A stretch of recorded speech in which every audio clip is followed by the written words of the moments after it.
up to the fight, playing with powers they don't understand. Will they fuck it all up or will they save the land? Treachery, vanity, loitering and worse. They are their own worst enemies. These fuckers don't need no cause. Authors and dragons. Authors and dragons. Their powers combined, a group of fantasy authors take on a sadistic games master. Will they survive? 'Tis up to the will of Torag. Authors and dragons. Authors and dragons.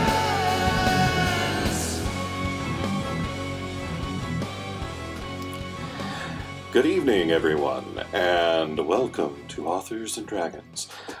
I am your bard, John Hartness, playing the role of Fandingo the Fantastical. In real life, I write the Quincy Harker Demon Hunters series, as well as the Black Knight Chronicles and Bubba the Monster Hunter, and releasing mere days before you've heard this, Slow Ride, the newest Shingles book. Not the disease, the book series. I don't have a rash. Well, I mean, yeah, that rash, but not like that kind of... God damn it. All right, next. Hello, hello, hello. My name is Rick Gualtieri, and I am itchy all over. Oh, wait, no, that was John's thing. And I play Silas Kane, the possibly itchy, maybe not, paladin of the god that maybe someday I'll be able to say again, but not tonight. And in real life, I write series such as The Tome of Bill, and a couple of new things I'm working on. Strange Days, Bill of the Dead Book 1, and Bent Out of Shape, The Hybrid of High Moon Book 2, both of which are in beta reading and hopefully coming soon. Hello, friends. My name is Robert Bevan. I play the role of Klaus Richter, a shredded pile of viscera on the knife-ridden floor. In real life, I write the Caverns and Creatures series of comedy, fantasy novels, and short stories, starting with the first book, Critical Failures. Hi there, my name's Steve Wetherall, and I play Brandon Finemaster, a monk as wise and good at avoiding traps as he is sexy. In real life, I write the comedy fantasy series The Doomsayer Journeys. Hi everybody, I am Drew Hayes, author of book series such as Superpowers, Fred the Vampire Accountant, and the Spells, Swords, and Stealth series, the most recent book of which, Siege Tactics, will be coming out on December 18th. And on audio, January 24th. Tantor surprised us and released that, and I'm really happy with the speedy turnaround, so we've got the date for that. All right, I hope you all are excited about that, because that's all the plugging I'm going to do. Now we go right back into the adventure, where Bjorg has suddenly had a recurrent concussion from that blow he took to the head earlier. It's definitely a real thing. Nobody needs to Google that. I am the DM. You can trust me. As he careens over and thuds heavily onto the ground. But you know what? He is at the door. He is at the door with you all. So Bjorg really only played the game he had to play. All right, Bjorg, I'm holding on. Just pull me up now. Oh, ah! Your unconsciousness bored Bjorg to death. Fandingo, you just watched Bjorg keel over. Well, all right. We should probably not get in combat. I poke Bjorg with my toe, and he doesn't really do anything, does he? So, last thing I saw before Bjorg keeled over was Klaus fell down the rope and went splat. Yeah, but what about Bjorg? He's fine. He's not dead. Yeah. Klaus might be useful at some point. That's a big might right there. But way out here on this bridge is a crossbow with a grappling hook. You're right, that is more interesting than even Bjorg or Klaus. Maybe we should dig through Bjorg's possessions and see if there's anything we can use to throw over there to grab the grappling hook to bring it back to us. Oh, we don't need to do that. We have Mage Hand. God damn it, I had Mage Hand. I was going to use that. So, Fandingo will cast Mage Hand, which has a range of... I can make a hand, it moves for 30... It can move 30 feet from me, and it can pick up anything I want that is less than 10 pounds. Okay, that is completely fair. I just have to look up the weight of a heavy crossbow. What's your weight limit? 10 pounds. Ooh. Can you drag if it's lower? What's the what's the rule there? Klaus and his 11-pound crossbow. You're the DM. All right, let me look up Mage Hand and see. The stats for a heavy crossbow are substantially beyond your capacity to lift. Oh, even your magic arms are noodly. If it was close, I'd give it to you, but it's almost double your limit. Oh, well, okay. And yeah, I suppose Klaus... If only we had 2 mage hands. You know what? I do. Because I have the Glove of Assist, which also casts Mage Hand. You know what? It's not a concentration, so there's no reason you couldn't have 2 active at the same time. If the first one can't pick it up, I'll cast the one with the glove. Okay, so you're gonna cast your glove hand. You're gonna have to roll for this because they're not able to just cleanly like grab and lift the way you would. It's a little clumsier, so there is a chance that they could drop it. Sure. So what do I want you to roll for? If only we had 3 mage hands. Shut up, you're asleep. I'm going to get to you with my bonus action. You know what? I think we'll just treat it like a concentration check. So roll me con. Constitution? Concentration checks are constitution based in 5e. Well, Fandingo rolls a 16 for his constitution check. You know what? That's pretty good. I'm going to give it to you. You have successfully mage hand dragged Klaus's grappling hook over to the edge of the platform. Levitated it over. It's in your hands. The way you put it, I was going to say, you dropped a 20-pound crossbow onto Klaus's face. Then I will put Klaus's crossbow in my bag of holding. You have control of it? And do I still have my bonus action? No, if you activated a spell and used your item, I'm going to go ahead and say that tapped you out on actions. That's fair. Okay, sorry, Klaus. Silas! Well, fortunately, Silas has plenty of actions. He will head down to retrieve our wayward filthy thief. You're getting rescued by Silas. All right. Something by Silas. So are you going to climb down the rope? Yeah. You know what you have to do when you get to the bottom, buddy. I'm well aware. And booyah, a 6. Oh, you trigger the ultra spike. Okay. All right. You have touched down without impaling your foot. All right. Well, I seem to recall something a while back about the next time I invoked my god's name, he would be watching. Yes. All right. So I kneel down over Klaus. I raise my hands and I'm like, "Mighty Toreg, please heal this unworthy person." And I lay hands on him for 25 points. Yay. Okay. As soon as you say the word Torag, Shit. an explosion of light tears through the room. We can see. As a blazing eye. Actually, yes. Actually, everybody give me perceptions, because you can all see while this happens. Ah, so many spikes. I'm still unconscious, I take it? No, you wake up. You do get healed. Oh, yay. Silas rolls a 7 for perception. Fandingo also rolls a 7. Fandingo's reaching into his bag and fiddling with his new crossbow. Brandon Firemaster rolls an 18 perception. Klaus rolls an 8 perception. Okay, so understandably, everyone's a little bit distracted by the whole light show going on. But Brandon Thighmaster, you're less impressed. The glowing form of divine power doesn't appear particularly cut, so who gives a shit? But you do notice that all the light is making something shiny appear over on the far end, and still Rick's coins to illuminate it for a moment. But there is a treasure chest over on the other platform at 40 feet. Ooh, I'll take mental note of that. In fact, I'm not a selfish monk. I will point it out to Fandango. Hey, Fandango, there's a fancy box over there.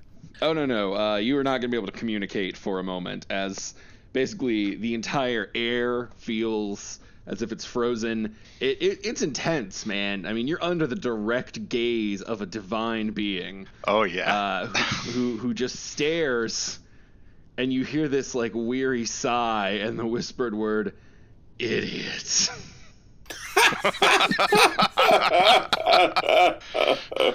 And the light vanishes. Well, that was rude. That was definitely not what you were supposed to use that for. What? I figured doing a selfless act here would, like, you know... No, he told you to bust that out, like, when you were fighting the giant monster. Like, when you were redeeming yourself. Oh, well. We're dead now. Yeah, great. Can I take back my lay on hands? You may not. You have healed Klaus, and you have to live with that just like the rest of us. I think it was worth it. I mean, honestly, from the way you guys rolled last game, you probably weren't going to notice the treasure chest. So there was definitely something. Oh, yeah, there's no chance we were going to notice the treasure chest. Anybody see a crossbow? Nope. Not a bit. Speaking of Klaus, it's your turn. All right. I will try to hold onto a rope again and ask people to pull me up. Once more, are you going to tie a knot, or are you just going to hold? Well, I guess I'll tie a knot and hold this time. Hey, that's a great idea. Survival for the knot. Klaus rolls a 3. Okay, you have tied a knot. It's a good-looking knot, Klaus. Thanks. And go ahead and roll me a climb. And you have not done a potion, so you do not have advantage. The wise master taught me well. I should move out of the way. All right, climb doesn't appear to be a skill. Is that just strength or? Sorry, yes. Climb in 5e is athletics. Ah, That always mixes me up. okay. Klaus rolls a 3. Okay. Everyone else, or actually Brandon and Fandango, you're the only two up there, so you're the only two who can be pulling. Roll me strength. Let's see how high you get him. He looks heavy. My God was right. I don't know. 20 pounds later without my crossbow. Oh, dear. Brandon Flymester rolls a 20. He really puts his back into this. Way to go. If Fandango hasn't touched the fucking rope, he's still thinking about it. Don't worry, Klaus. We'll have you up here in a jiffy, my friend. All right, Fandango, are you pulling or not? Because this is going to determine how high up he gets. No. All right, you're out. Okay. Brandon, I would have let you drag him about halfway up solo with that, so that's what we'll do. So, Klaus, you get to 20 feet up. When your bad checks kick in, you lose your grip, and you're like, oh, thank God I thought to tie a knot, as the knot immediately comes undone. As if with a will of its own to sabotage you. It is undone. You are plummeting, and you take, I believe, 2d6 of falling damage. 10 damage. Hey. And roll me a d6. 1. Not my night. Why do I even bother? I'm gonna need a dex save. Jesus. DC 14. All right, natural 20. All right, there you go. You lose your grip, hit the ground, and think, wait, I've been through this before. And you do a cool acrobatic flip as the spike shoots up, and then you land on the space. You can land standing. You don't even have to get up next turn. That was a natural 20. Yay. Failing in style. Bjorg is unconscious. Brandon Thighmaster. I'll relay my sighting of the fancy box to Fandango. But other than that, I don't really know how much more good I can do here. I mean, I just pulled him up with a rope. He clearly didn't appreciate that. I'm tempted just to wander off and leave him to his own devices. Don't wander far. There are traps everywhere. Yeah, literally every step you've taken has been painful. You're right, we should get Klaus up here. Klaus is confused. A couple of weeks ago, I could use ropes like a motherfucker. It was like I was skilled at it. That was a different type of dungeon. Yeah, dice are not with you tonight, man. No, I was talking about use rope not being a skill anymore. For the listeners at home who aren't watching the YouTube channel, it's actually kind of amazing. Bevan has rolled 3s for both his survival checks. So in 5e, it rolls twice for you to account for advantage and disadvantage. So his survival was 2 3s, and his athletics check was also 2 3s. It truly is an amazing feat, and I'm checking them. He didn't accidentally punch in 3. I've done that. Nope, these are authentic rolls. Ah. Yep, some skill there. Yeah. Yeah, I mean, Brandon Firemaster still isn't quite sure what a rogue does, but he does suspect that walking into traps is part of their job description. So I guess it wouldn't be right for him to take that job away from Klaus. So yeah, I'll just delay this round. I've got nothing going. I'll tell them about my sighting of the chest and wait for Klaus to climb up again with bemused indifference. Brandon gives a very thrilling, gesture-filled rendition of sighting the chest. All right. So there's a chest over there somewhere. Oh, actually, Brandon, you should also have gotten this much. There are a bunch of dangling chains that are hanging on this side of the room. Almost looks like there was probably another way you could have come across if you so desired. Yeah, there's also some chains. We'll let Klaus deal with that when he gets to it. I'll tie a knot in them. Yeah, All makes right. sense. So Brandon's just hanging out, doing the rendition Fandango. Klaus is hurting again, and someone's mentioned the word treasure. Mm-hmm. They sure have. It looks like I can see 60 feet, and I can't see the platform. Yeah, you guys basically have enough dim light to make it out. I had you roll checks as you were getting up here last turn to see. It was a higher difficulty because of the dim lighting. Obviously, much easier to see when Torag is kind of lighting everything up. Isn't it always? Yeah. Oh, but the long and short of it is that, you noticed there was a platform there, but none of you scored high enough to notice that there was a treasure chest. So I'll cast light on another copper piece and throw it over to where the platform was. Go ahead and roll me a ranged... Yeah, roll me Dex plus proficiency. 17. All right, that's good enough. You hurl the coin, and you successfully land it on the platform. So you now have a light source on the other platform, and what do you know? Brandon was telling the truth. There's a box over there. See? Is there anything else on the platform, or is it completely smooth? Roll me a perception. 16. So far as you can tell, smooth. Okay. I'm guessing I'm probably going to have to do some of this next round, but I'm going to start taking that crossbow back out of my bag of holding. Yeah, that's going to be a next round action. Yeah. All right. Silas. Klaus plummeted, but also did kind of a nice flip at the end, so that was something. Well, Silas is in a fine mood. Not only did he get to see Klaus take damage, but his god looked down upon him and called him an idiot. That pretty much reaffirms his faith. God, sadly, I believe that completely. So whistling a non-verbal tune, since I'm assuming I still can't say Toreg, I will climb back up the rope. I do need a climb check, but you have taken a potion, right? Yes. All right, so you've got advantage. 25.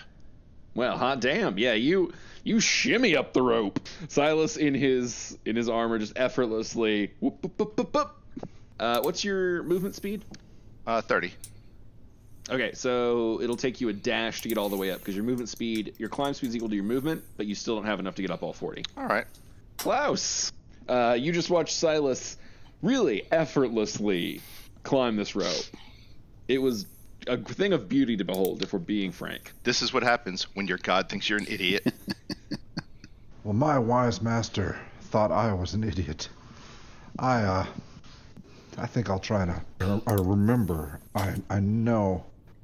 I used to know how to use a rope, and I will try to tie that knot again. Is Silas all the way up now? Oh, yeah. Okay, then yes, I will try the knot again and ask people to pull me up. Okay, survival for the knot. Here it comes. Klaus's dramatic, motivating flashback is just him being taught how to tie his shoelaces over and over again. All right, Klaus rolls a 9. Okay. And it doesn't take, which is why Klaus wears slip-on boots. You have tied a knot. Roll me an athletics check. Is anyone pulling me up? Yeah, sure, why not? Sure. Yeah, no, I'll help him. All right, strength checks from everybody pulling. The better we Not do it. this, the more amusing it is when he fails. Klaus rolls a 10. Brandon Firemaster gets a 17 strength check. Silas gets a 16. Okay. Klaus, you are being pulled up. Your knot starts to give way, but you double down on that grip. And what the hell? You get up. We're gonna be here. Oh, we're gonna be here for the next 3 weeks. Otherwise, Dragon. Yeah. You are on the platform. Congratulations. All right. Brandon, we'll say you used that turn you delayed to help haul him up. Okay, I don't know. I mean, I'm tempted to do this properly and let the rogue go first, but I do also recognize that I could be waiting a very long time for Klaus to do anything remotely competent. So I might just monk this, I think. I'm going to say, hey guys, I'm going to monk this. I'm going to move 10 feet towards this bridge. And I'm going to spend a key point to use Step of the Wind. And then I'm going to jump as far as I can over this rickety, probably trap blading bridge. Okie dokie. I have to look up Step of the Wind. All right, Step of the Wind, you spend a key point, and your jump distance is doubled. Yes, okay, so long jumping is you cover a number of feet up to your strength score if you move at least 10 feet.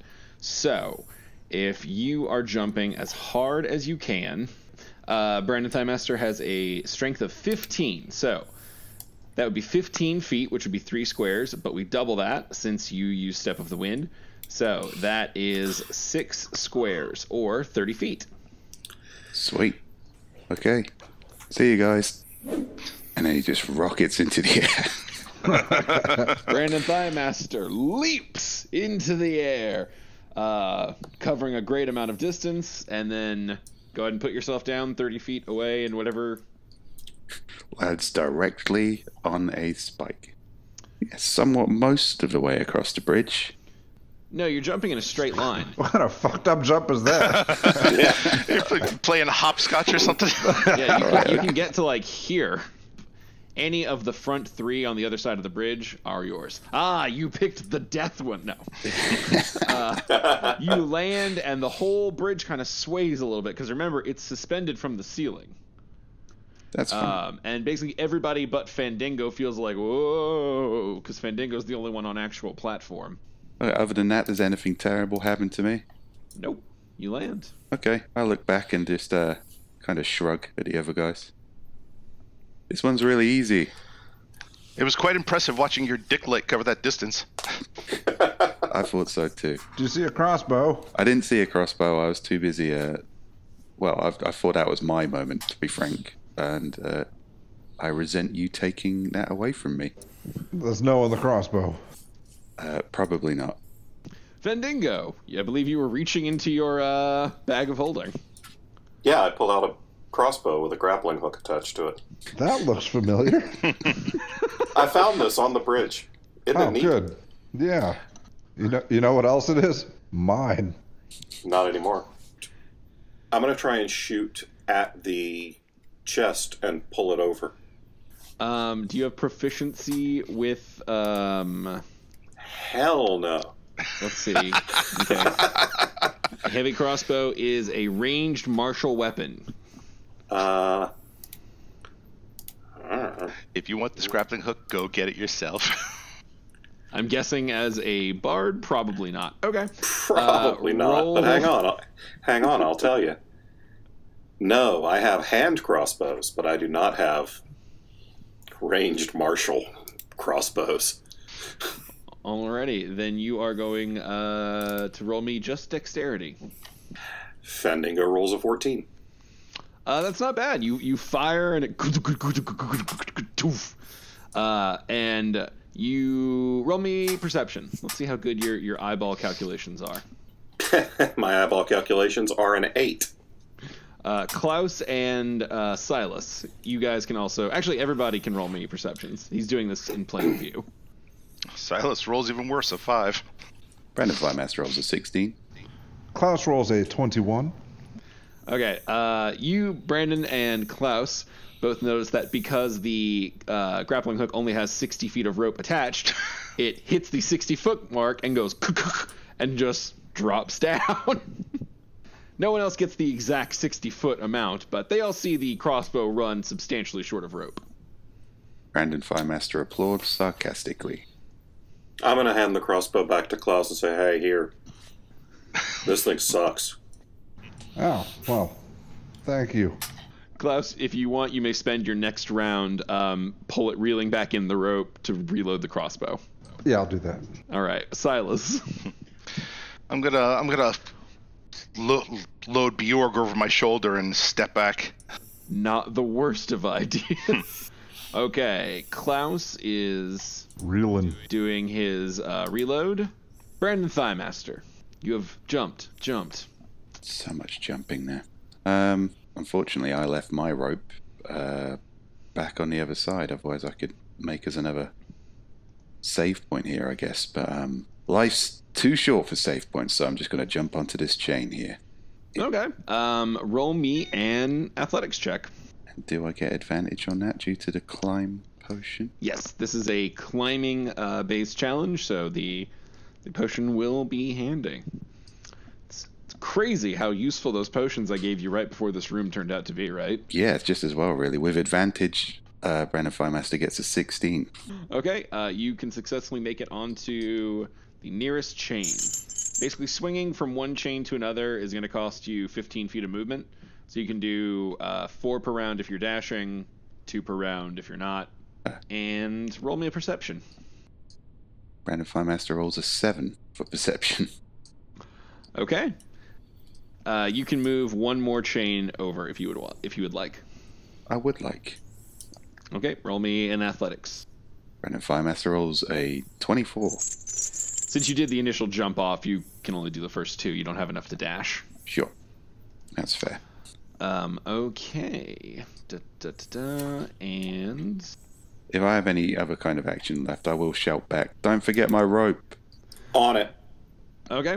That is your turn. So, Fendingo. You're up, sir. I'm going to pull up Brandon's rope. Thank you. Trying to figure out how to make this not suck. Has anybody actually tried the door behind you just out of curiosity? No. Does it look like there's a door on the platform? Yeah. Oh, you guys are all blocking it now. But No, I mean the door with the treasure chest. Oh, no. That is very clearly just a treasure chest. Then the door on this platform is fucking irrelevant. Fair enough. There's looting to be done. There's that adventurous spirit. Shit. What do we think? Alright, fuck it. I'm not going to try and Brandon jump over this entire fucking thing. I'm gonna go slowly. And so, this is like a rope bridge, right? Oh, this thing? That is basically a suspended wooden platform with like a series of planks, and it's a makeshift platform bridge. It's not super stable holding you guys, but again, everything you know about this place, it wasn't designed to hold your weight. It was probably built by and for gnomes. Is that a fat joke? I guess in the sense that we are all much fatter than gnomes. Gnomes are just constantly telling fat jokes about all the other races. It's one of the many advantages of being a gnome. Everyone's fatter than you. I guess Fandingo's going to try and carefully walk out the planky bridge to where Brandon is. Okay, mark your path for me. All right. And if I'm using my whole action and movement, I can do 30 feet, right? No, your natural speed is 30, so if you dash, you get 60. Fuck it. Going straight down the middle of this motherfucker. If it turns out to be that easy, I'm going to be really annoyed that I wasted that cool jump. Prepare to not be annoyed. Let's go ahead and start with Fending. Why don't you roll me a dex save right about here? Fendingo rolls a 19. All right. That's good enough that, you know what? You can even get over it. And you can roll me another dex save. That one's a 6. Okay. So, you make the first save so easily. You just leap over it, and you're like, you'll never catch Fandingo with a trap that simple! I'm so glad you kept Brandon's rope. We're going to go ahead and call that about. You're almost... No, you're in the 40-foot zone. That's 4d6. Owie. And I need a d6 from you. Yep. 14 damage. 6. Okay, the floor spike does not trigger. So, that's kind of a win. Yeah, I'll take what I can get. Hey guys, there's a hole in the bridge right there. Be careful. Sure thing, fatty. They're definitely visible now, the holes. Yeah. Looks like they were just either poorly built sections by intent or maybe by accident. You don't really know.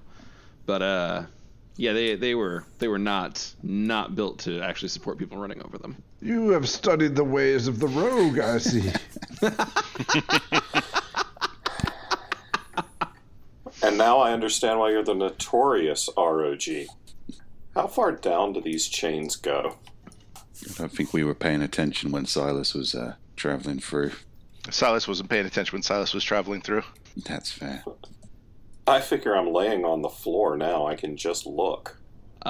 They hang approximately 20 feet. Basically, the lowest point of them is about 20 feet up. So you would have to be jumping from one of the platforms to get onto them.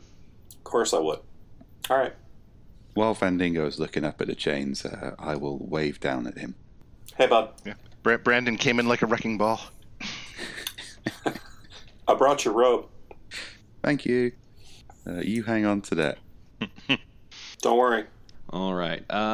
Good. Silas, you are up. I will try the door. The door opens. You can walk through if you want. All right. Well, what's on the other side? A different room. You can actually just see wood. You look inside and you just see like a shitload of wood. It's weird. Is there a floor? Yes, there is a floor. All right. Well, I will lay down Bjorg right inside the door, so at least there's no chance of him falling off the platform. Ooh, that was a smart move. Yeah, that was smart. What are you doing in this party? All right. So Bjorg is out of play. The crossbow, we don't need a token for it anymore. It's back in Klaus's hands. Silas, you have deposited Bjorg. Quite a good move. Do you want to move any, or is that enough? I'll just move to the edge here just in case anybody wants to come over and throw a rope up and needs a hand. There's still the rope dangling from right here. No. Oh, did someone pull that up? Yeah. I took that rope. Oh, okay. You guys got rid of your save point. That's a bold move.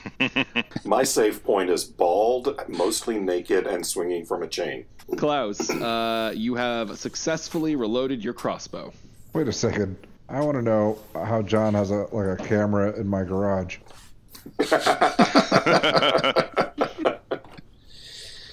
I do a lot of conventions in Atlanta, Bevan.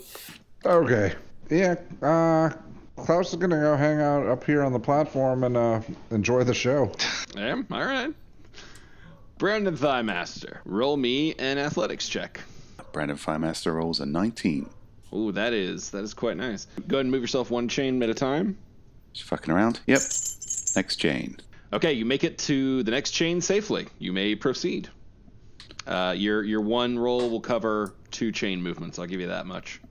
Oh, okay, so I can just move on to another chain. Yes. Am I concerned about the number of chains I have here?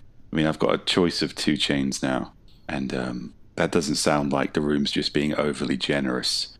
Is that something my character might have worked out, that one of these chains might be hilariously not attached to the ceiling properly? I suppose you could roll a... you know what? If you can think of it, your character can think of it. Okay, then I will, I guess, take a closer look at the chains. Just see what I can see. Oh, you're going to roll a perception check. Yeah, I'm going to look before I leap. What the fuck are you doing in this party? Well, he rolls a 12 perception, so it doesn't look that hard. Well, to do it, because as you look around a little more closely, you notice a mechanical spider crawling up and down this particular length of chain. Oh shit. With serrated fangs and what appears to be some sort of poison tip in the rear end. It's not a super biologically accurate spider, but it is a pretty good deterrent. Yeah, I'll give it that. Definitely succeeding in being a deterrent. All right, so that burned your dash ability. So you've got around to contemplate what you want to do. Right. I guess it would be kind of more prudent of me to try and Mario Brothers 2 this and kind of jump to the next chain while the spider's kind of meandering the bottom, and then jump to the other chain. I could probably do that with a full turn action if I timed it right. So that I'm going to observe the spider, see if it has a pattern or if it's kind of reacting to my presence, and save for the next turn. Well, speaking of next turn, it's the spider's turn. Oh shit. All this time the spider was also observing me. Tale as old as time. But the good news is you spotted him, so he does not get advantage. That first failed perception was going to get you that one. 24. Jesus Christ, yeah. 24 definitely hits. Okay, and roll me a Constitution save. Oh, Brandon Firemaster rolls an 18. Okay, so what you see happen is the spider effortlessly leap from its chain onto yours. It bites down on you as it lands, injecting some of the poison as well. That part doesn't bother you as much, but the bite manages to tear off 6 hit points. And now that you're listening for it, I'm pretty sure you hear more movement among the chains. Wonderful. Oh, that never happened in Mario Brothers 2. Fendingo, roll me a perception. Let's see if you can make out the spider. It's not a huge spider. It's large, but not immediately noticeable. I would say it's like part of a free action of having a mechanical spider suddenly jump on my face and bite me. Brandon Firemaster will probably go, mechanical spider. So that should give him some clue. Fendingo, as you are staring lock-eyed at the treasure chest, at the platform where you know the treasure chest is, you hear Brandon scream some bullshit about spiders. But you're on your back. And I roll a 6, so I give not a single fuck. Mechanical spider. What is this riddle he speaks? You're on the ground, suddenly remembering how many wall blades you had to pass to get there. Fuck it. Yeah, Fendingo's in full-on fuck this room mode. So, going straight to the base of the platform. Did that show up? Not straightly. It's very staggering a bit. He's just had a big fall. Are you fucking drunk? Okay, so first off, that gets you to the base of the platform, quote-unquote, which is just more empty floor space, because the platform is, again, 40 feet in the air. Right. I have 50 feet of rope. Okay, but you also owe me 10 d6s. Yep. 6, 4, 4, 3, 5, 5. Taking the silence route here. 2, 6, 2, 5. Damn. Nice. The dice are with you. Never get between a bard and his treasure. Floor spikes can suck it. All right. You have 10 feet of movement left, but I'm guessing you don't want to go anywhere. You probably just want to plant and wait for next turn. If I've got any time in my round left, I'll start tying a lasso loop into the end of the rope. You had to dash. You're pretty much down to nothing. I'm just going to chill then. Alrighty. Silas. You watch someone else fall off for a change. It felt nice. As amusing as that was, Brandon's cry for help for spiders, I'll take a few shots at him from where I am. It's on my face. Hold still. Well, roll me an attack. I'm going to call this disadvantage. You can call it whatever you want. I'm gonna call this disadvantage. And I'm being pretty nice about it at that. First arrow, 26. Okay, that is pretty good. Okay, evens or odds, Brandon? Oh, which one's less likely to shoot me in the face? That's sort of up to you to decide in this moment. Come on, that was an awesome shot. Yeah, and it's either an awesome shot on Brandon or the spider. They're in the same space. It's anyone's guess. Oh, jeez. God, tails never fails. Let's go for odds. Alrighty. Odds. All right, you guessed right, so the attack lands on the spider. Well, that worked out well. Yes, it did. Yes, it did. Okay. There's a clang as the arrow binks off the spider, and it comes like real close to you as well. Like you feel the wind off that thing as it hits the spider. But the spider is still ticking. Oh, did it take any damage? Are you asking me, or did You want to burn a perception and try and assess the durability of a spider from... Or I could just take my second shot. Yeah, or you could take a second shot. Your call, buddy. Your time. You tell me how you want to use it. By Allah's name, I will save thee. At 25. And a 25. Cool. Brandon, evens or odds? Odds again. Why not? 13. Oh, man. It's with you. Okay. Again, Silas, you ping as you knock an arrow into this thing, and again, Brandon, boy, you're pretty sure it shaved your head even closer than it is already shaved as a monk. So yeah, this is a wild one. You're really feeling alive right now. You're welcome. All right, spider, don't go near my balls. Oh my god. The dice have really been with you guys on this dungeon a lot. Yeah.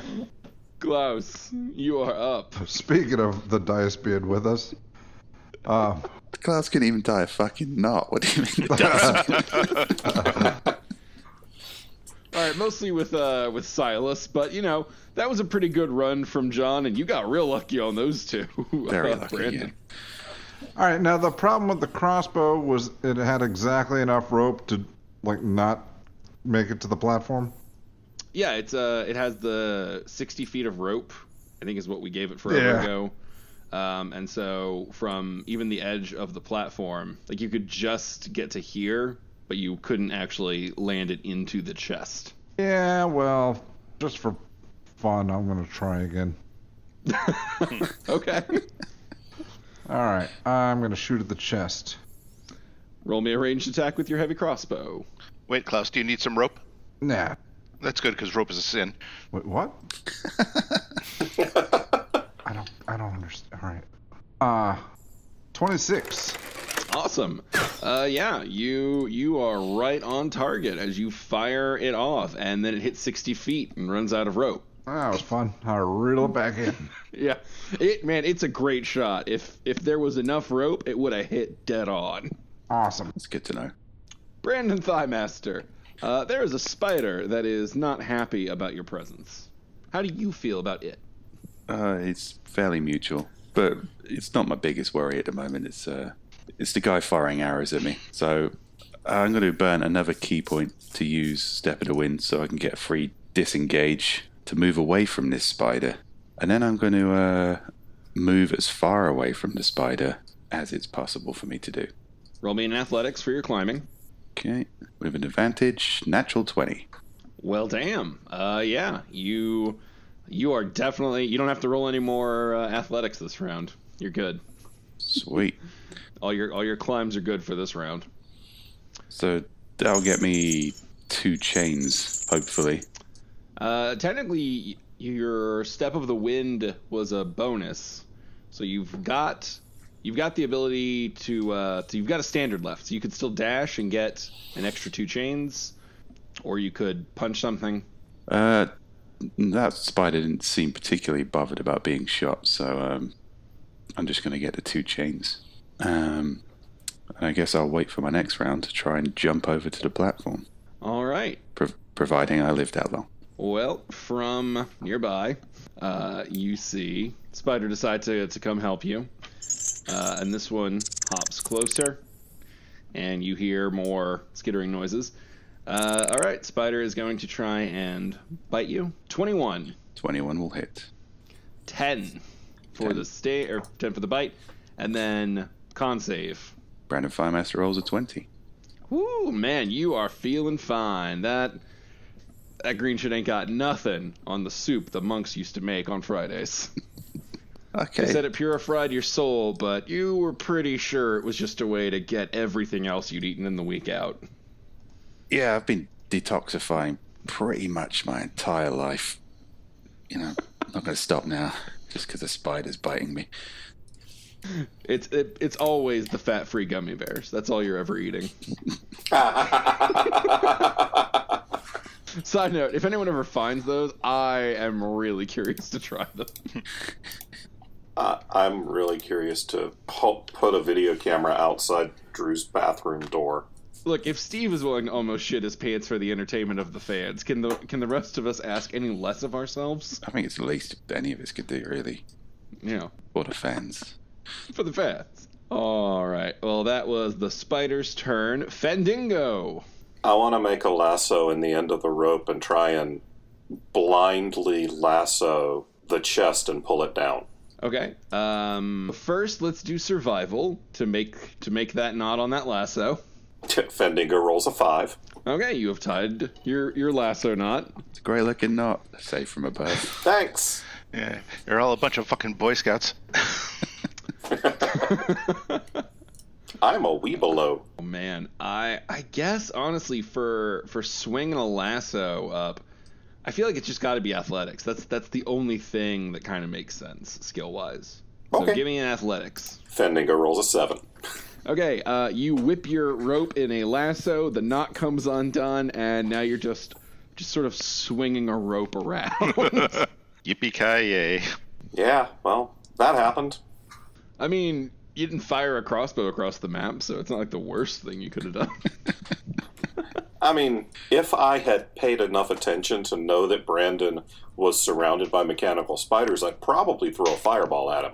But I'm not paying that much attention. Good thing for Brandon. Yeah. Since he's always covered in oil.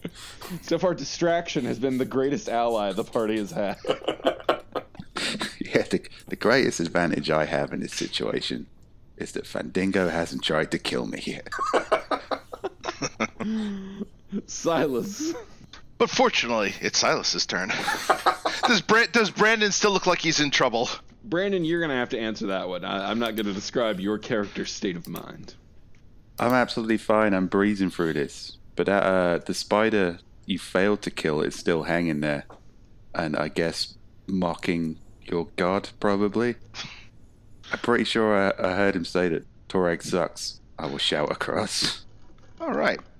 Well then, if that is the case, then I'm gonna fire an arrow arrows at the original heretic spider with divine smite on them. Go nuts. You are no longer shooting at disadvantage because it's no longer climbing on your ally.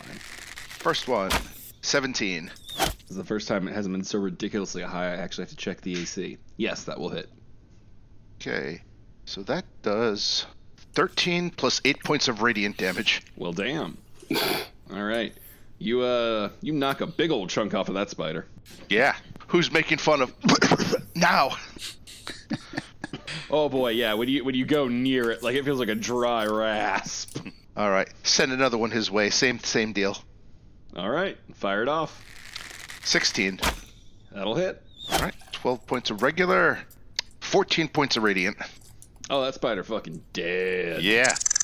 You'll think twice about bad mouth and next time.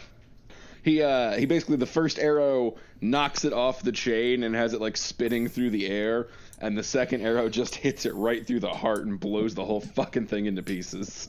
Silas isn't good at a lot of things, but he's a pretty damn good archer. Give him that.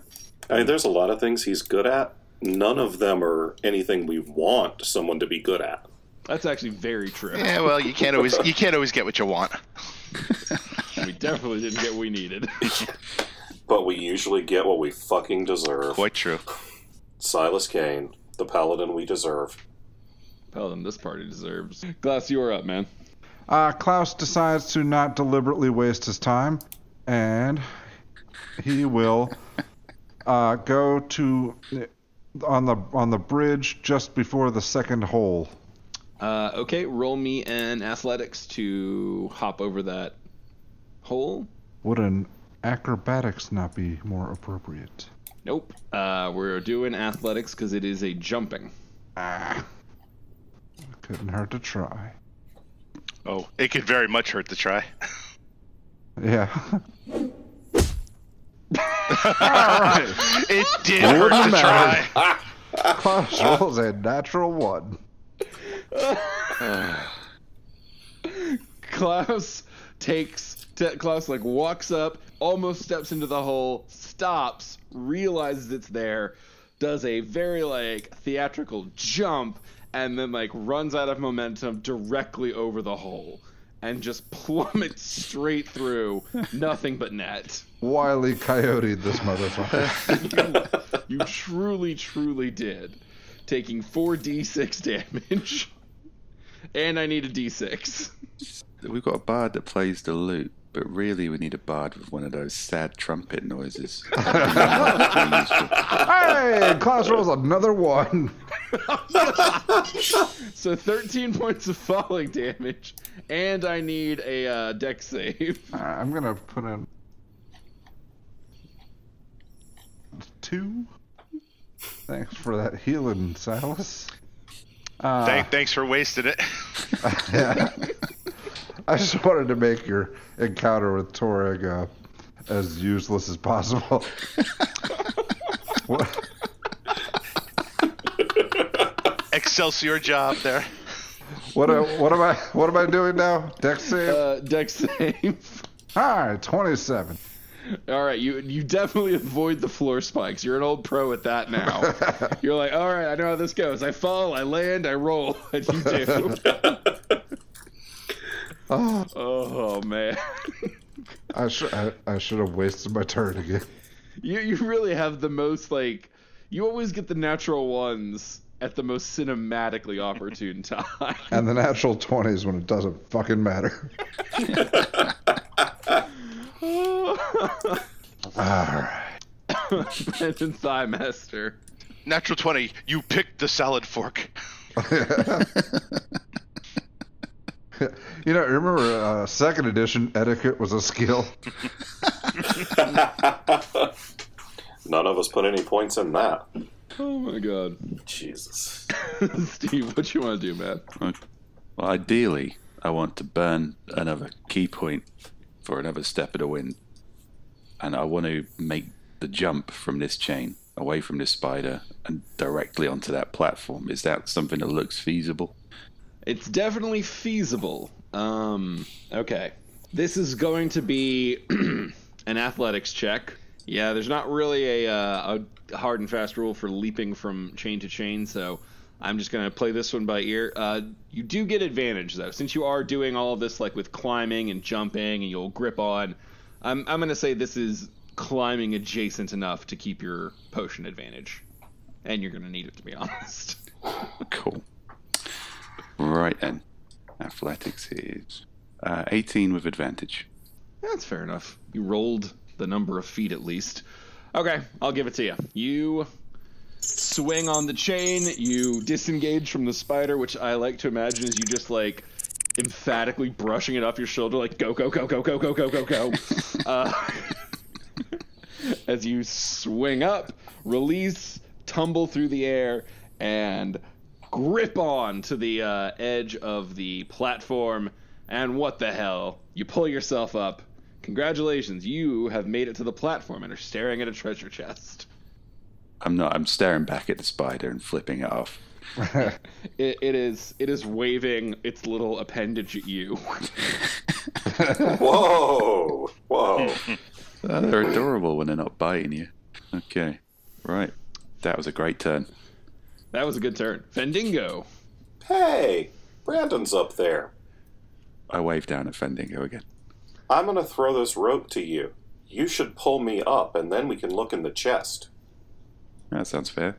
Alright, what do I need to do to throw the rope up to Brandon? Well, you're gonna have to tie it onto something, because you can't just chuck a rope 40 feet straight up. I mean, somebody can, but I've seen your strength score, and you can't. That's fair. Let's see. You can try the lasso method. You can tie it onto something heavy, like Bjorg did. You gotta give it enough oomph to make that kind of a journey. I have a set of manacles from sometime when we were in prison. Yeah, that sounds heavy. That's what I thought. So I'm gonna roll me a survival check as you attempt to. Don't be chucking your weird sex stuff up here. Fendingo rolls a 13. Okay, now roll me an athletics. And Fendingo rolls a 20. Oh, damn. Okay, yeah. So, Fendingo, you do like kind of a half lasso, half throw combo to make up for your bardish muscles, and you just kind of whip that thing up, and it goes all the way up. Brandon Thighmaster, roll me a dex save real fast. And you can advantage this one, because you definitely see it coming. Don't you drop these manacles on my head. Ooh, that was a good advantage. Thank God for advantage. Good time to have an advantage there. 24 with advantage, and not a natural one. You almost don't notice it, and then you're like, "Oh, right. I gotta deal with this." And you snap your hand out and grab the rope as it sails up. So I was still flipping off that spider when he threw it. Yeah. Silas. Are there any more blasphemy spiders? That you can see, there's only the one. Are there any climbing on Klaus? No, Klaus is quite far from the blasphemy spiders. Tempting to pretend, but alright, I'll keep flying at the spiders, because fuck those guys. Alright, roll me some attacks on that one spider. Natural 1. Okay, roll another d20. Go end up hitting Klaus anyway. A 19. Alright, you're good. Second attack. Alright. Another natural 1. Jesus Christ. Roll me another d20. Dice are with us tonight. Yeah. A 14. You guys are feast and famine, man. You get some random natural ones and some natural fucking 20s in and out. All right. So yeah, Silas, you are just so fucking stoked at how awesome that last kill was that you are not focusing at all on like the follow up. You're like, oh my god, that was awesome. Oh yeah, fuck him. Whatever. Fire. God, that was cool. I hope you know who saw that. Please, still watching, thinking I'm a big idiot. Klaus, you are honestly very familiar with this position by now. I guess I'm gonna try and shoot up through that hole and grapple my ass back up there. Do you have any healing potions? No. That seems bad. Yeah, I've used the one I had, and all right. Ranged attack. Yep, heavy crossbow.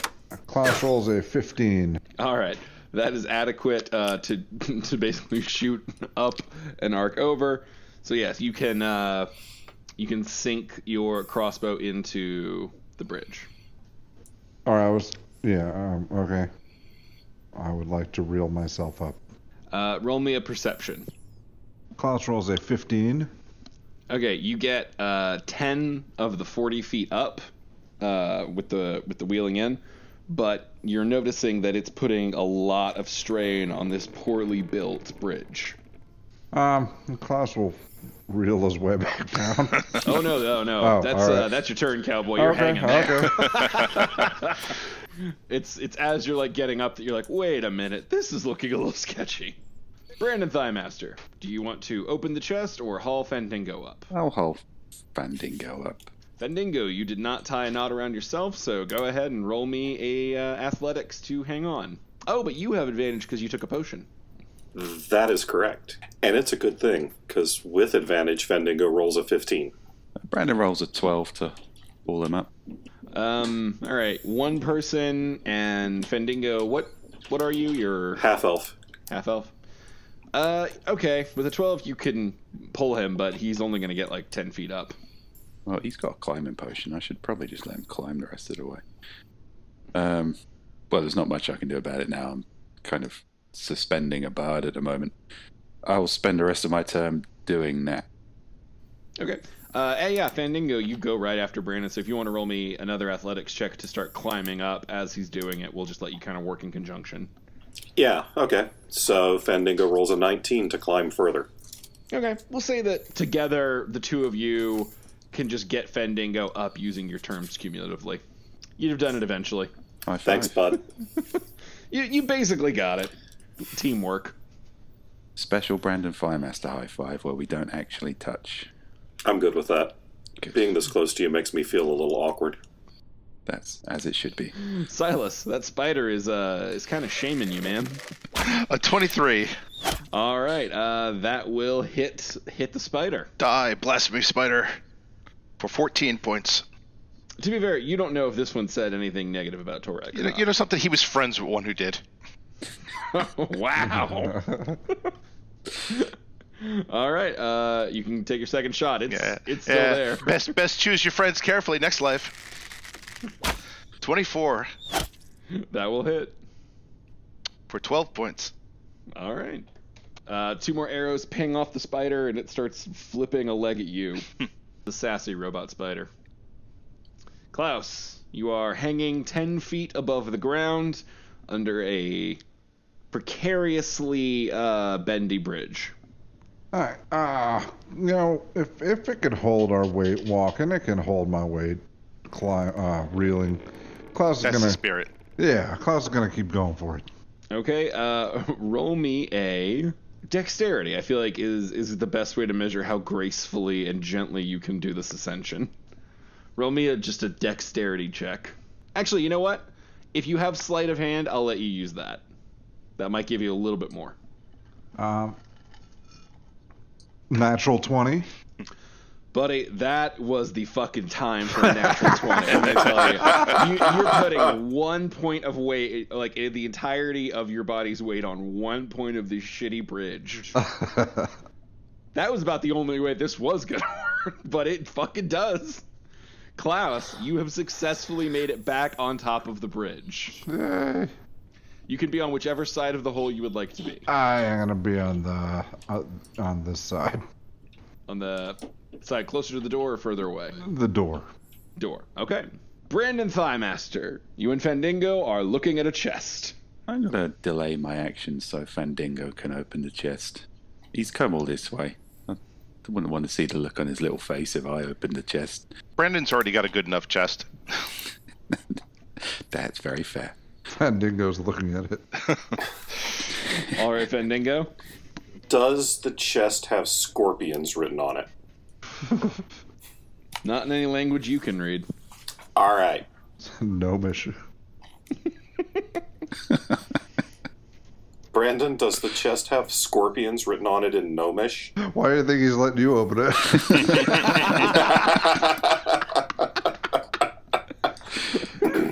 I didn't check. I'm not particularly interested in this chest. It was more the challenge of getting here. All right, Fendingo's gonna try and open the chest. All right. It does not like fight back. It lifts easily as you pull, and the lid parts to reveal something that will be told next time on Authors and Dragons. Oh, you bastard! You bastard! You. Yeah, I kind of saw it coming. I was like, well, that's our off ramp. But as you know, this is not the end of the episode. We do take questions from you, both on our Facebook page where we do a live blog, facebook.com/authorsanddragons, and we like to let some people cut the line at our Discord at patreon.com/authorsanddragons. You're going to notice a trend with that. They basically have bought their fast pass to cut the line. Suck it, everyone else. Authors and Dragons. We can be bought, and you can do the buying for $5 a month. That's on our Patreon if you too want to leave those other fuckers in the dust. All right, our friend Coldest Charlie asks, for most of the group, what is your favorite Pokemon type and why? And for Bevan, what is the inevitable reason you dislike Pokemon? He's got your number, mate. Oh, I actually don't care much, but I'm leaning toward. I had Pokemon Go for like a week or something, and I enjoyed it a little bit. And I don't have a favorite type because I didn't care that much. Yeah. What's his name? Who? The question asker. Oh, Coldest Charlie. Fuck you, Coldest Charlie. Yes. I'll take over here and say, in this case, I'm putting on my Bevan wig, which is no wig at all, because I don't give a flying fuck about Pokemon at all.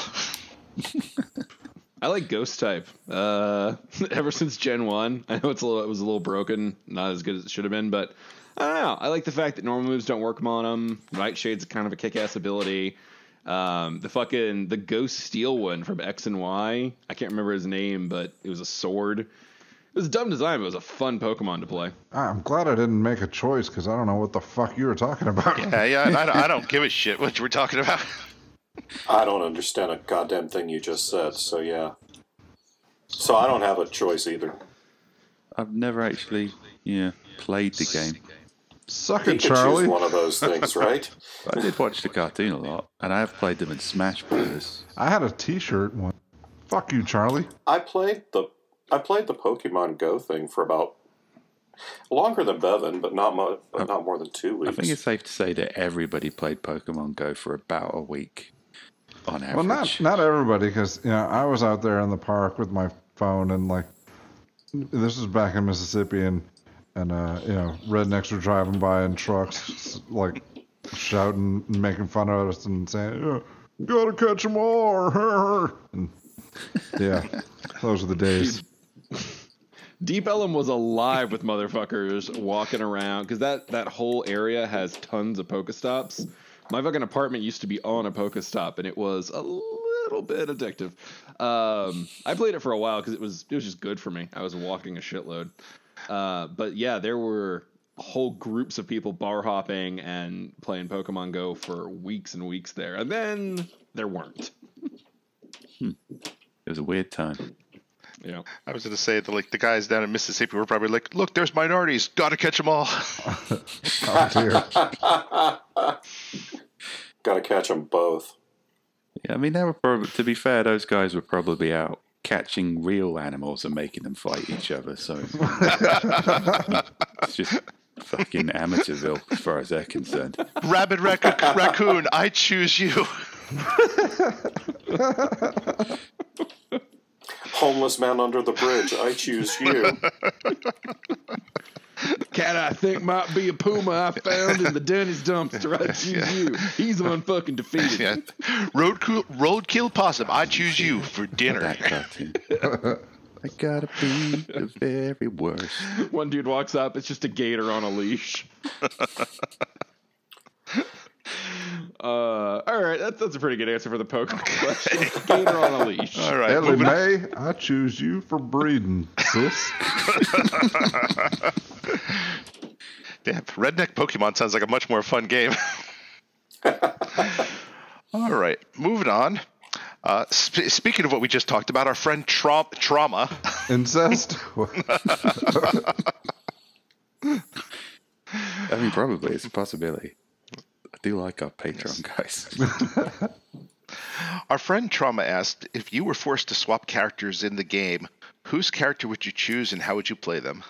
Well, I kind of actually had this opportunity, and I think I punched myself in the balls a lot or something.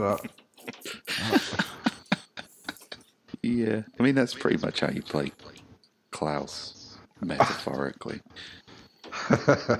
I was going to say, would any of us play somebody else's character in a way that wouldn't immediately get them killed or arrested? No, I would. I'd play Klaus, and I'd play him really well. Play him as a rogue is supposed to be played.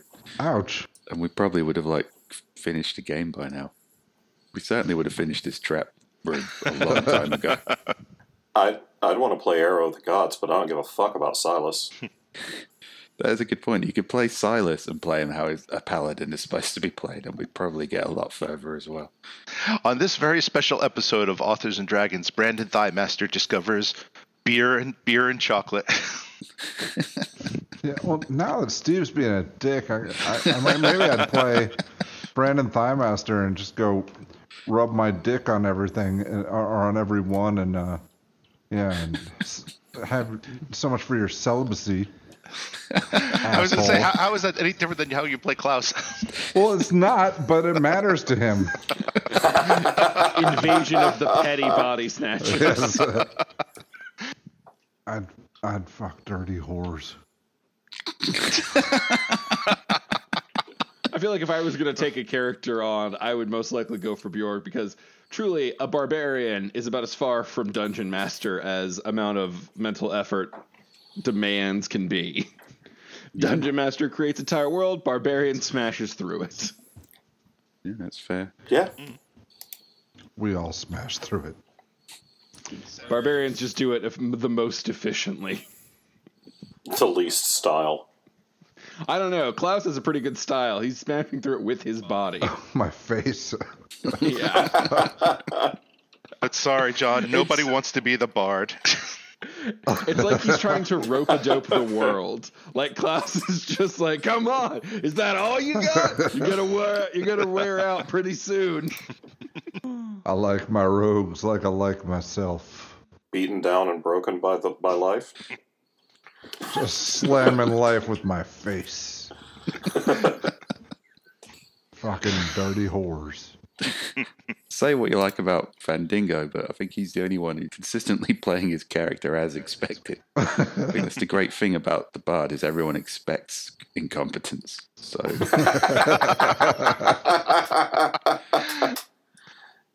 there was a pat on the back while shooting an arrow at him. Yeah, that sounded like a Silas compliment. Goddamn. you were a perception check away from exploding me with a fireball again. Valid, but I think that if I threw a fireball on another member of the party, when Bjork woke up, he'd be jealous. That's true. I considered barbarians' feelings. I mean, our barbarian has feelings, which is fucked up enough. Yeah. Is he the only one? The only barbarian or the only one in the party? The only one in the party. Yes, yes to both. The only person in the party with healthy, valid emotional responses. Yes, I was going to say, I might want to take him over and just and just burn down an orphanage. For the record, fireball everything is a valid emotional response. Maybe Only not for healthy. mages. And bards. And bar. Because 5e. Happiness fireball, sadness fireball, all of it fireball. Yep. It's like that t-shirt that's all the faces of Darth Vader. Oh, cool. All right, Rick, I don't know what we have on the Facebook versus the Patreon, so it's up to you when you want to swing over. We'll swing over now because there's only a couple. There's a lot of discussion on the game channels thing, but very few questions. So, moving over to the Facebook, our friend Jeff asks, if one of your series was picked up for production as a TV show, what channel would you not want it to be on? Lifetime. I would not want it to be on the network that could not pay me for the rights. Yeah, I mean, all right. I'm going to go with Slurp Light, the fictional network from Parks and Rec. Yeah, I was going to say, as much as it might weird me out to see, a special presentation by the Hallmark Channel, Bill the Vampire. You know something? If they fronted the cash, I'm cool. Yeah, and same goes for you, Lifetime. I was cracking a joke, but yeah, I'm for sale. Yeah. I would resubscribe to cable if Lifetime bought Caverns and Creatures, just to watch nothing but Lifetime. If there was a Lifetime streaming service, and all they showed was Lifetime versions of Caverns and Creatures, I'm in. No. The show I want is watching Lifetime viewers watching Caverns and Creatures for the first time. That's the show that will never get old. Yeah. I mean, honestly, the truest answer to this question can be found in an old idiom about beggars and choosers. Right. Yeah. I mean, if we're talking about the most inappropriate channels, I guess I don't know, get BBC Two to make Shoot the Dead and have David Attenborough voice over it. That would be awesome. Why aren't we doing videos of asking random people in the streets to read shingles?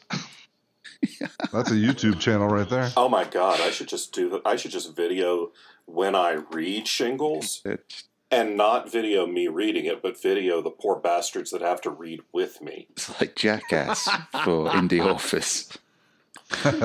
We go up to a stranger, we read the title first to get past the title, then we read the synopsis. And we're still on board. We read like the first paragraph of Ghost of Hooker Alley, and if they can get past that, then I don't know, put their name on a register or something, I guess. Yeah, you're now on the no-fly list. Right. Our old buddy Mark is feeling neglected that we haven't told him to go fuck himself lately. We can fix that next week. So, so I think we should treat him extra gently as he asks, "What is one Christmas song that you can't stand?" Fuck you, Mark. Fuck you, Mark. Fuck you, Mark. It feels so cliche to say like Christmas shoes because that song just fucking sucks. I'm trying to dig deeper. I'm trying to go for a better cut than that. This may surprise a lot of people, especially Fuck You, Charlie, but I actually really like Christmas music, and I can't think of one that I mean, there's some I'll skip if they're on the playlist, but none that I really can't stand. I don't think Santa Baby can be kind of grating.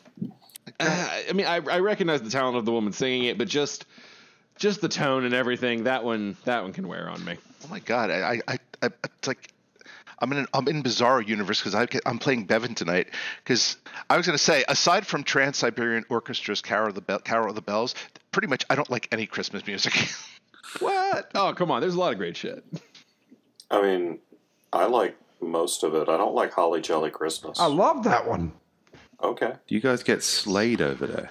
Like killed? Oh, you motherfuckers haven't even heard Christmas music. I've heard Holly Jolly Christmas. Yeah, but you haven't heard Slade or Noddy Holden saying it's Christmas really loudly.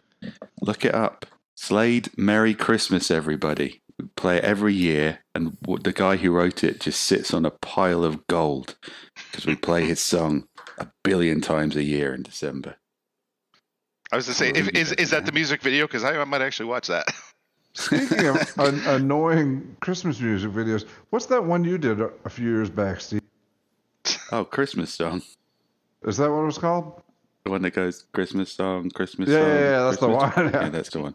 It is called Christmas song. Yeah. Yeah, I love that one too. I'll put that one up in the comments so our listeners can enjoy it. I like Fairy Tale of New York by the Pogues. I'll own Jingle Bell Rock. I like that. I'll cop to it. This is the exact opposite of the question that was asked. Yeah, we do our own thing. Yeah, They're really more suggestions. Have you heard Billy Idol's Jingle Bell Rock? Oh. Probably, but I definitely didn't know it at the time. Well, Most of my Christmas music is absorbed via radio or shopping mall. The music video, that makes it. You gotta, everybody go to YouTube and look up Billy Idol. Well, fine. All you Americans look up Slade, Merry Christmas, everybody. Oh, I will. A lot of homework on this episode. Actually, I take it back. Some of the South Park Christmas songs are fun. You want to know my worst Christmas song? Well, yeah, I think that was the original question. Yeah, to answer the actual question is Wigfield's version of Last Christmas. Wigfield was a pop star who had a one-hit wonder that played for solidly a year, I think, when I was 14. And then they had a really cynical kind of like, we've had a number one hit, so let's get her to play Last Christmas. And for a start, anyone doing that who isn't George Michael can take a fucking running jump into some turkey ass. But her in particular, it was a fucking terrible version and most cynical money grabbing thing. Even for Christmas, it was cynical and money grabbing. And I've never really forgiven it, so that's my least favorite. Man, you know, something funny in Korea, they fucking love Wham's Last Christmas. They'll play that shit all year round. That's fair. Yeah, different strokes for different folks. No, it's just one stroke, which is Last Christmas is the best song. I mean, in a year-round capacity feels stretching it to me, but you know what? If it makes, I've heard it in parking lot speakers in the summer. Do you guys have I Wish It Could Be Christmas Every Day by Wizard with 2 Zs? No. I don't even know what you guys fucking do at Christmas. Jesus. We listen to the Pogues. I'm realizing we have very different Christmas songs. I want to see this video of this angry guy sitting on a pile of gold just looking disdainfully down at people playing his Christmas song. Oh no, he loves it. He rubs his hands together. He's very good-natured about it. He's our king of Christmas. On my depressing little isle. Yeah, there you go. There's another one. I'm educating you guys now. Wizard. Christmas Every Day. We're gonna have to put all these in the description. Wizard with 2 Zs. All right, Rick, what else we got? Okay. I think we really drilled the Christmas one into the fucking ground. Here's one that's more Christmas for us. Our friend Steven says Black Friday and Cyber Monday came and went with nary a peep from the A&D crew. Do you guys have any new products, upcoming releases, or hot deals to make us part with that $5 that Grandma stuffed into our Christmas cards? Who sent this? Steven. Oh, all right. Stephen Weverall. I mean, it's not as tactful as Bob's native advertising push, but it's pretty good. You've got some Caverns and Creatures dice going on at the minute. I saw on Facebook. I do. Bevan? But they may not be in stock for long. So if you're hearing this, you should go check right now to see if they are available. Bob, where could they check that at? And obviously, I don't know how many people are aware that we've got like loads of T-shirt designs at TeePublic. But if you're not aware of that, go have a look at that.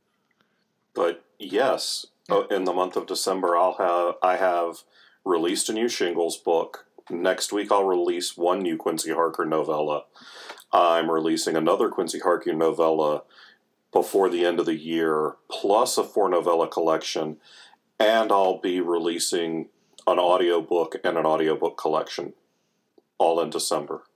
So yeah, I want your $5, bitch. hopefully CF6 will be available in Audible sometime in December. So stop fucking asking me.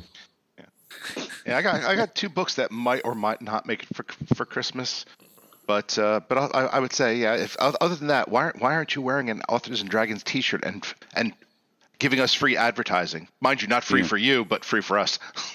And if you want to give the gift that keeps on giving to us, try chlamydia. You could sign up to our Patreon, which is almost as good as chlamydia. Yeah, it burns less. Sign up now to watch our December Authors and Dragons at the movies while it's still the festive season. Everybody else, you'll get it in January. Suckers. Projects: Siege Tactics, December 18th. Audio, January 24th. Definitely not December 24th for audio. Be very clear about that. And then early next year, yeah, I think my next release post that is probably going to be my mystery project, and I don't have any kind of time frame on that one.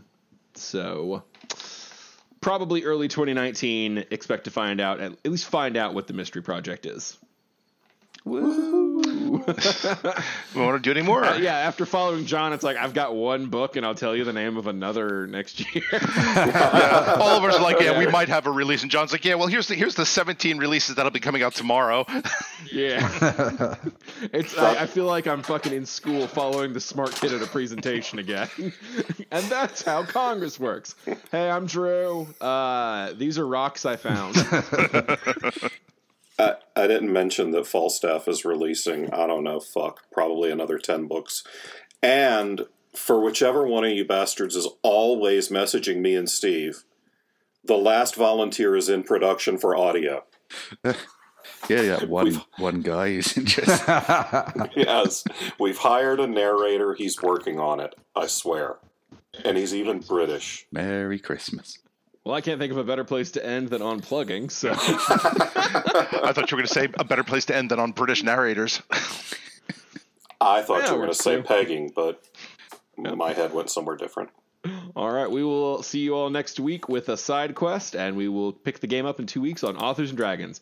Until then, bye. Bye. Authors and Dragons is brought to you under a Creative Commons license, meaning you are free to share this material so long as credit is given to those who created it, which is us, the people you just heard play the game. Opening and closing themes performed by the Gore Core 4. Authors and Dragons! Authors and Dragons!